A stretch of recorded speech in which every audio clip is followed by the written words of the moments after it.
ഹർത്താൽ ദിനത്തിൽ Pariyaram medical college ആശുപത്രിക്കുള്ളിൽ നിർത്തിയിട്ടിരുന്ന ambulance BJP RSS പ്രവർത്തകർ അടിച്ചു തകർക്കുന്ന CCTV ദൃശ്യങ്ങൾ പുറത്ത്.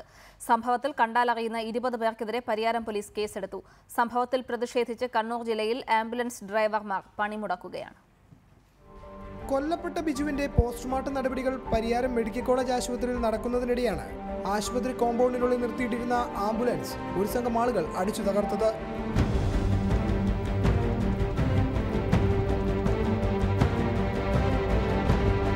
ബിജുവിന്റെ മൃതദേഹം ഏറ്റുവാങ്ങാനെത്തിയ BJP RSS പ്രവർത്തകരാണ് ആക്രമണം നടത്തിയത്. സംഭവസ്ഥലത്ത് RSS നേതാവായ വത്സൻ തെല്ലങ്കേരിയും ഉണ്ടായിരുന്നു. പയ്യന്നൂർ സഹകരണ ആശുപത്രിയുടെ ആംബുലൻസിന് നേരെയാണ് അക്രമം ഉണ്ടായത്. ഇതിനുശേഷം ആശുപത്രിക്ക് നേരെയും പ്രവർത്തകർ അക്രമം അഴിച്ചുവിട്ടു. അക്രമത്തിൽ തീവ്രപരിചരണ വിഭാഗത്തിലെ ഉപകരണങ്ങൾക്കും കേടുപാടുകൾ സംഭവിച്ചു. സംഭവത്തിൽ കണ്ടാലറിയാവുന്ന 20ഓളം പേർക്കെതിരെ പരിയാരം പോലീസ് കേസെടുത്തിട്ടുണ്ട്. റിപ്പോർട്ടർ, കണ്ണൂർ.